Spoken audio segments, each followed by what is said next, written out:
আম্মু অনেকদিন ধরে ফেসাল পাতাছে, শরীফ পানির ট্যাঙ্কিটা ময়লা হয়ে গেছে, পরিষ্কার করা দরকার। পানিটা কালো কালো আইয়ে গোসল করা যায় না, মাথা আড়া হয়ে যায়। তো আমি ভাবতেছি যে পরিষ্কার করাম করাম করে করে, কিন্তু করা হইতেছে না। তো আজকে বাড়িতে আইলাম, এটা পোলাপানরে ফোন দিলাম, পোলাপানে কইতেছে এই কাজে ব্যস্ত, সেই কাজে ব্যস্ত, ঝামেলা। চাচারে ফোন দিলাম, চাচা কইতেছে আমি বাজার হইছি। তো ভাবলাম যে আজকে যেহেতু ভিডিও করা হইতো না, তো এই ফাঁকে যেহেতু বাড়ির কামটাও মোটামুটি শেষ করলে ভালো হয়, এমনি তো সময় পাই না।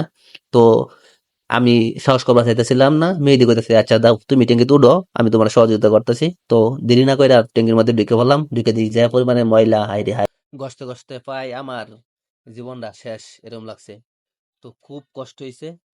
প্রায় 2 ঘন্টা মেহনত করার পর কাজটা শেষ করছি। এখন কাজটা শেষ কইরা ট্যাঙ্কি থেকে যে বাইরিয়াম, আমার দিয়ে শরীরে এই শক্তি নাই। অনেকক্ষণ চেষ্টা মেষ্টা করার পরে ট্যাঙ্কি থেকে বাইরেছি। আস্তে আস্তে বাইরে হইলাম, নিচে দিই টিন, সাবধানে তো বাইরে হাইরা মনে হইছে আমার কাছে না জানি কই জানি আছিলাম। চারদিকে চাইরা দিই, সবকিছু অন্ধকার। আমার কাছে লাগছে কোন জায়গা জানি আছিলাম। তো এই হইছে আজকের